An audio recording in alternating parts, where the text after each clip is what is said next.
Hi guys, welcome back. Untuk video kali ini gue nggak tahu ini bakal lebih ke ngebacot atau lebih ke review ya gitu. Gue baru aja nonton Dabe, ada di Netflix, Dabe keempat sama Dabe kelima. Dabe yang keempat itu judul aslinya di Netflix itu Dabe The Possession. Dan Dabe kelima judulnya itu Dabe 5 The Curse of the Jinn. Ya benar. Gue mungkin bakal satu-satu aja kali yang review ya gitu. Satu-satu aja gue kayak ngecurhat aja deh. Gue gak mau ngomong. Menurut kalian Dabe keempat sama Dabe kelima itu bagusan mana sih? Kalau menurut gue ya, gue kasih tau. Dabe keempat sama Dabe kelima itu ceritanya cuman ya basic storyline menurut gue gitu, tentang perempuan yang dihantui sama iblis atau jin gitu. Dan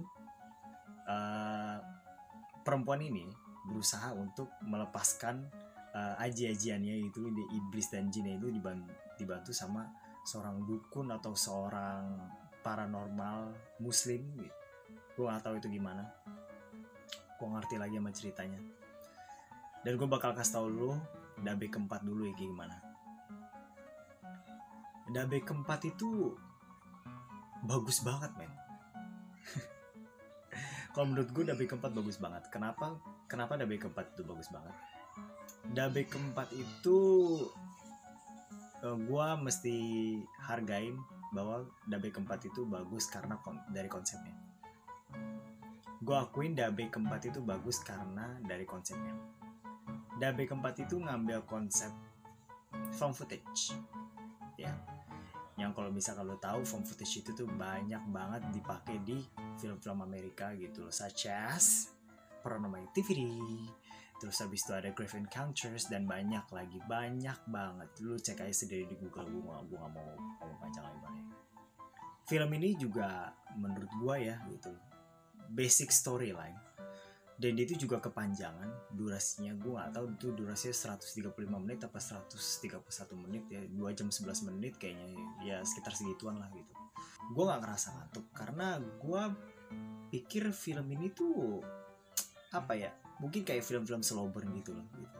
Film yang kayak mungkin awalnya tuh lu bakal ditumpuk sama cerita-cerita yang kayak oh ya lu awalnya tuh lu harus ngefollow dulu, lu harus ikutin ceritanya dulu, lu begini, lu harus tahu karakter seperti apa, backgroundnya mereka kayak gimana, dan seterusnya ya. Terus habis itu di tengah-tengahnya lu bakal diteror sama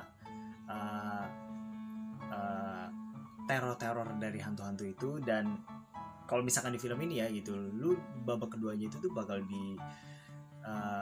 bakal dikasih lihat sama adegan kesurupan yang menurut gue tuh negangin sih. Kalau misalkan kalian lihat tuh, kalau misalkan adegan kesurupan kan mungkin kayak nyebutin ayat-ayat segini segala macam. Di sini juga ada begitu gitu. Tapi menurut gue nggak terlalu ngeganggu sih gitu. Kayak ayat-ayat itu gitu, ayat-ayat suci Al-Quran yang disebutin gitu, dan apa yang disebutin sama paranormal itu, bukan paranormal sih bilangnya, kayak ustadz lah ya, itu nggak ngeganggu aja gitu, dan tetap fokus utamanya perempuan yang kesurupan ini gitu loh, bagaimana the struggle gitu loh, kesulitan dia untuk kayak menahan iblis yang ada di dalam diri dia gitu loh. Gue juga ikut kayak kebawa emosi juga gitu loh. Dan tetap gue ngerasa juga film ini juga negangin ya gitu, adegan itu negangin nih, menurut gue negangin banget gitu. Dan di samping juga yang tadi gue bilang durasinya yang lama, dan tapi dia itu bisa nge-manage itu tuh dengan adegan yang menurut gue itu unsettling, menurut gue disturbing, adegan yang ngeganggu gitu loh. Dan itu cukup membuat gue tuh ngerasa oh ini film ini serem nih, film ini nakutin gitu. Dan terlebih lagi dari plot twistnya gitu loh. Meskipun plot twistnya itu terungkap di 5 menit atau 10 menit terakhir, 10 menit atau 15 menit terakhir gitu loh, tapi menurut gue itu quite surprising gitu loh, cukup cukup apa ya, cukup ngejutin menurut gue. Bangga sih gue sama plot twistnya gitu loh, karena gue kan berharap film ini kan kayak ya udah let it flow aja gitu, lo mau kasih cerita apa gue ikutin gitu. Dan bagusnya di sini tuh plot twistnya tuh kita tuh apa ya, nggak nembak aja gitu. Lu bakalan diajak sama background dari apa ya, dari iblis ini gitu lah, apa sih yang dia mau gitu sebenarnya, dan sampai di plot twistnya tuh boom, ternyata tuh gak kayak gini. Dan gue sangat menghargai kejutan-kejutan yang ada di film ini gitu. Gue sangat menghargai itu gitu, karena effortnya bagus banget gitu. Awal gue tahu ini tuh dari Twitter sih gitu loh. Iya, kalau bisa nggak balik lagi ke awal, gue mau ceritain aja gitu. Awalnya tuh gue tahu film ini dari Twitter gitu, dan banyak yang ngebandingin sama apa ya, film yang hype sekarang ini, Incantation gitu. Banyak yang ngebandingin bahwa Incantation itu overhype gitu, overrated gitu. Dan lu harus cobain film Dabe yang keempat, itu ada di Netflix. Gue coba film ini dan ternyata bagus gitu.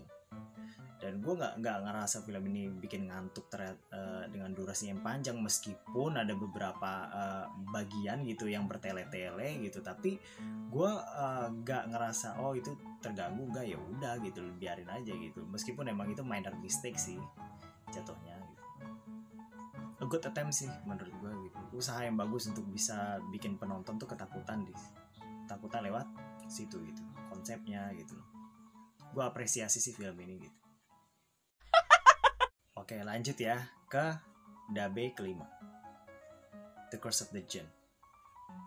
Gue mesti bilang apa nama ini filmnya gitu. Jelek banget men gitu. Gue aduh. Lu tau gak sih kayak Dabe keempat, ini Dabe keempat, ini Dabe kelima. Kayak timbangannya langsung merosot, buk, jatuh nih anjing Dabe kelima nih, ini Dabe keempat. Gue kesal banget men gitu, gue kesal banget sama Dabe kelima ini karena apa ya, bener-bener ngaco gitu menurut gue. Durasinya tuh lebih lama dari Dabe keempat gitu, lebih lama 3 menit apa lebih lama 4 menit sih gitu. Cuman gue udah bener kesel sama ceritanya aja yang bener-bener gak bisa berubah gitu. Gue berharap ceritanya ini tuh mempunyai apa, perkembangan gitu loh, mempunyai cerita yang baru, mempunyai cerita yang lebih fresh gitu loh. Meskipun ya lo mau ngangkat cerita tentang jin atau cerita iblis, ya terserah lo lah gitu loh. Formula tentang kesurupan lagi terserah gitu, nggak apa-apa, lo pakai aja gitu, asal mempunyai cerita yang lebih fresh gitu, dan plot twistnya juga lebih fresh gitu. Tapi ternyata enggak gitu loh, dia kayak nge-reuse plot twist, nge-reuse ceritanya itu gitu loh. Ya ya agak sedikit kayak dibedain, kayak lu copy paste nih cerita keempat gitu buat kelima gitu loh, kayak dibedain dikit aja gitu, dibedain sub ceritanya gini, aduh anjing. Dan di sini juga beda ya gitu loh. Dabe kelima itu nggak ngegunain konsep found footage lagi gitu. Ini benar-benar beda. Dan juga tingkat ketegangan itu tuh benar-benar beda banget dari yang pertama, dan berisik banget men itu musik scoringnya. Gue bener-bener benci banget sama musik scoringnya gitu. Bener-bener kayak apa ya gitu. Gue apa ya, berharap film ini tuh bakal ada suspense-nya gitu. Jadi kayak lu mau dibuat dulu ketakutan oleh musik scoring yang kayak perlahan-lahan, terus habis itu dibuat serem, habis itu lu mau ada jump scare juga terserah, kalau nggak ada juga nggak apa-apa gitu. Tapi